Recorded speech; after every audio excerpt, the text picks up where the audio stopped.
ኢትዮጵያ ውስጥ ከ2000 ዓመታት በላይ ከተከበሩ በዓላት መካከል ደብረታቦር ወይም ቡሄ አንዱ ነው። ደብረታቦር ወይም ቡሄ ከሃይማኖታዊ መሰረቱ ባሻገር በባህል በትውፊት በህብራዊነትም የደመቀ ነው። ህፃናት አመት ጠብቀው መጣና በአመቱ አረ እንደምን ሰነበቱ ይሉናል። ህፃናቱ ቡሄን ጨፍረው አዋቂዎችን የሚመርቁበት ለየት ያለ በዓል ነው። ቡሄ በህፃናት ምርቃ የሚደምቅ ነው። በዛሬው ኢትዮጵያ የሰንክሳራችን ቡሄን መሰረት አድርጎ ጥቂት ነጥቦችን ስለ በዓላቱ እናነሳለን። ጥበቡ በለጠ።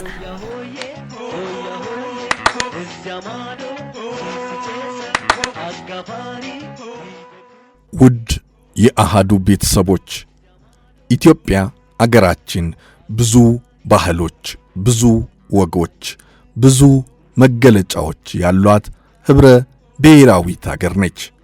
ኢትዮጵያ ለሺህ ዘመናት በቆዩት ታሪኮቿ ትውልዶች እርስ በርሳቸው እንዲተሳሰሩ ያደረጓቸው የጋራ እሴት አሏቸው። በተለይ በዓላት የሚከበሩበት በሕፃናት የቅን ልቦና ውስጥ በመሆናቸው አንድነትን፣ ኅብረትን፣ ወንድማማችነትን ይማሩባቸዋል። የኢትዮጵያ በዓላት የአንድነት መገለጫ ናቸው። በዛሬው ኢትዮጵያዊ ስንክሳራችንም ስለ በዓላት ጥቂት ነጥቦችን እንጨዋወታለን። ጥበቡ በለጠ ነኝ። ኢትዮጵያ አገራችን በክርስትናውም ሆነ በእስልምናው ሃይማኖቶች አያሌ በዓላት ታከብራለች። እነዚህ በዓላትም ኅብረ ሕዝባዊ መስተጋብሮችን የሚያጠነክሩ ናቸው። ከነዚህም ሃይማኖታዊ በዓላት በተጨማሪም ልዩ ልዩ ባህላዊና ሕዝባዊ በዓላት በኢትዮጵያችን ውስጥ ይካሄዳሉ። በበዓላቱ አማካይነት ሕዝብ ለሕዝብ ይቀራረባል።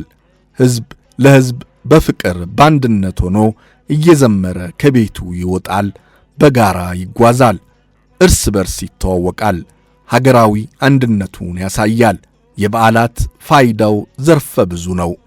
የዛሬዋ ዕለት በራሷ ደብረታቦር ናት። ልጆች ቡሄ ይሏታል። አዲስ ዓመት አዲስ ፀሐይ ልትወጣ መጣው በምትልበት በመጨረሻው የወራት ምዕራፍ ላይ የምትከበር ናት። ወደ ኋላ ሄደን ሁላችንንም የልጅነት ዘመናችንን ሊያስታውሰን የሚችለው ይኸው የቡሄ በዓል ነው። በቀደመው ዘመን ቡሄ ሲደርስ የሰፈር ልጆች በጋራ ይሰባሰባሉ። ከዚያም በዚያች የልጅነት አእምሮአቸው ጉባኤ ይቀመጣሉ። ያ ጉባኤ የሚያሳልፋቸው ውሳኔዎች አሉ። ከነዚህም ውስጥ አንዱ የቡሄ ቤት የት ይሰራ፣ እንጨት መቼ እንቁረጥ፣ ለቤቱ ጣሪያ መሸፈኛ የሚሆን ሳር መቼ እንጨድ የሚሉትን ይወስናሉ። ከዚያም የቡሄ ዕለት ዘፈን አውጭ ማን ይሆን፣ ገንዘብ ያዥ ማን ይሆን፣ የምንሸለመውን ሙልሙል ዳቦ ማን ያዝ የሚሉትንና ሌሎችንም በጋራ በልጅ አእምሮ ተወያይተው ይወስናሉ። ከዚያም ጎጆ ቤት ወይም የቡሄ ቤት ይሠራሉ። ያቺ የቡሄ ቤት ልጆች ለመጀመሪያ ጊዜ በጋራ ሆነው በኅብረት ሆነው የሠሩት ቤት ነው። ኅብረታቸውን አንድነታቸውን የሚያሳዩበት የልጅነት አሻራቸውም ነው። ልጆች በጋራ ሆነው ዱላ ይዘው በመጨፈር የልጅነት ውህደታቸውን የሚያመጣላቸው በዓል ሆኖ በዕድሜ ዘመናቸው ሁሉ ትዝታ አስቀምጦላቸው የሚኖር በዓል ቢኖር ቡሄ ነው። ፍቅርን እንደ ሸማ እየገመደ የሚያስተሳስር ኃይል አለው የልጆች በዓል። ታዋቂው ጸሐፊ ዲያቆን ብርሃኑ አድማስ በዓላት ምን፣ ለምን፣ እንዴት በሚለው ግሩም መጽሐፍ ውስጥ ስለ ደብረ ታቦር በዓል እንዲህ ይላል።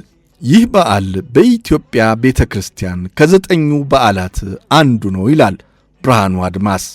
በእስክንድሪያ ግን አበይት በዓላቶቻቸው 7 ናቸው። በዚህም ምክንያት ከአበይት በዓላት ውስጥ አስገብተው አይቆጥሩትም። ይሁን እንጂ በበዓልነት አይከበርም ማለት አይደለም ይላል ብርሃኑ አድማስ።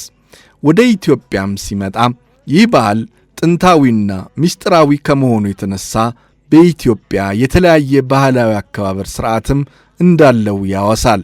ይህንን በተመለከተም ብፁዕ አቡነ ጎርጎርዮስ የጻፉትን በቀጥታ ጠቅሶ መጽሐፍ ውስጥ አስቀምጦታል። እንዲህ ይላል። ይህ በዓል በኢትዮጵያ ቤተ ክርስቲያን በተለይም በምእምናን ዘንድ የተለየ ስም አለው። በምእምኑ ዘንድ ቡሄ ይባላል። ቡሄ ማለት መላጣ ወይም ገላጣ ማለት ነው። በሀገራችን ክረምቱ አፈናው ተወግዶ የብርሃን ወገግታ የሚታየው በዚሁ በዓል አካባቢ ስለሆነ ቡሄ ያሉት ለዚህ ሳይሆን አይቀርም። ድርጊቱ በተፈጸመበት በፍልስጤም ግን የደመና መልክ የማይታይበት ፍጹም የበጋ ወራት ነው። በሀገራችን ሕፃናቱ ይህ በዓል ከመድረሱ በፊት ቀደም አድርገው ጅራፍ ሲገምዱና ሲያጮኹ ሲያጎኑ ይሰነብታሉ። እናቶችም ለዚህ በዓል የሚሆን ዳቦ ለመጋገር የሚከበረው በዳቦም ጭምር ነውና ስንዴያቸውን ሲያጥቡ ሲፈትጉ ይሰነብታሉ። በዓሉ እንደ ነገ ሊሆን እንደ ዛሬ በዋዜማው ነሐሴ 12 የሰፈር ሕፃናት በየቤቱ እየዞሩ ቡሄ ቡሄ እያሉ ይጨፍራሉ። የሚገጥሙትም ግጥም አላቸው። ቡሄና ቡሄ በሉ ቡሄ መጣ ያመላጣ ቅቤ ቀቡት እንዳይነጣ። እዚህ ላይ ቡሄ ያሉት ዳቦውን ነው። በዚህ ጊዜ እናቶች ካዘጋጁት ዳቦ እያነሱ ይሰጧቸዋል። ሂደው ዳቦአቸውን እየገመጡ ሲጋረፉ ይውላሉ።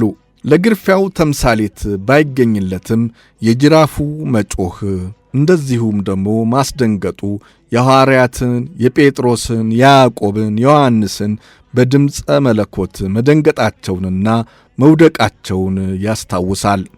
በአንዳንድ ቀበሌዎች የቡሄ ዕለት ማታ ችቦ ያበራሉ። በደብረ ታቦር ለታየው ብርሃነ መለኮት ምሳሌ ነው ይላል ዲያቆን ብርሃኑ አድማስ በመጽሐፍ ውስጥ።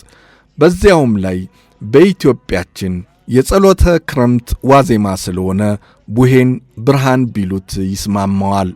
ቡሄ ከዋለ የለ ክረምት፣ ዶሮ ከጮኸ የለ ሌሊት እንዲሉ ማለት ነው። የቡሄ ዕለት ለዘመድ ለአዝማድ ለእያንዳንዱ ቤተሰብ በልጆቹ ልክ ዳቦ ይሰጣል። በተጨማሪም ለክርስትና ልጅ፣ ለጡት ልጅ፣ ለአማች፣ ለምራት የቅርብ ዕውቅያ ላለውም ሁሉ የቡሄ ዳቦ ይሰጣል። በተማሪዎች ቀደም አድርገው ስለ ደብረ ታቦር እያሉ እህሉን፣ ጌሾውን፣ በቆሎውን ይለምናሉ። ሕዝቡም ባህሉን ስለሚያውቅ በገፍ ይሰጣቸዋል። በደብረ ታቦር ዕለት ጠላውን ጠምቀው ቆሎውን ቆልተው ዳቦውን ጋግረው ሊያስቀድሱ የወጡትን ምእምናን ሁሉ ከቅዳሴ በኋላ ይጋብዛሉ። ይህ እስካሁን በትምህርት ቤቶች የሚሰራበት ነባር ትውፊት መሆኑን ዲያቆን ብርሃኑ አድማስ በዓላት በተሰኘው መጽሐፍ ውስጥ ይገልጻል። ከቡሄ በዓል ሌላ እንቁጣጣሽ የአዲስ ዓመቱ በዓልም የልጆችን የአንድነትና የኅብረት መሠረት በማጠናከር ረገድ ልዩ ጠቀሜታ አለው። በአዲስ ዓመት ሴቶችም ወንዶችም በተለየ የአዲስ ዓመት ዝግጅት በዓሉን ያከብራሉ።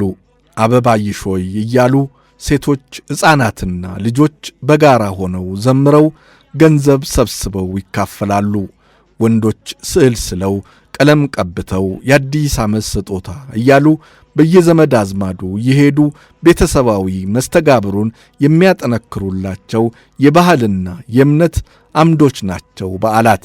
በዓሎቻችንን ጥናትና ምርምር ካደረግንባቸው፣ በሥርዓት ከያዝናቸው፣ ለትውልድ ካሻገርናቸው ሀገራዊ ጠቀሜታቸው እጅግ ግዙፍ ነው። ኢትዮጵያም የእምነት፣ የታሪክ፣ የባህል አገርም ናት። መልካም የደብረ ታቦር በዓል ይሁንላችሁ።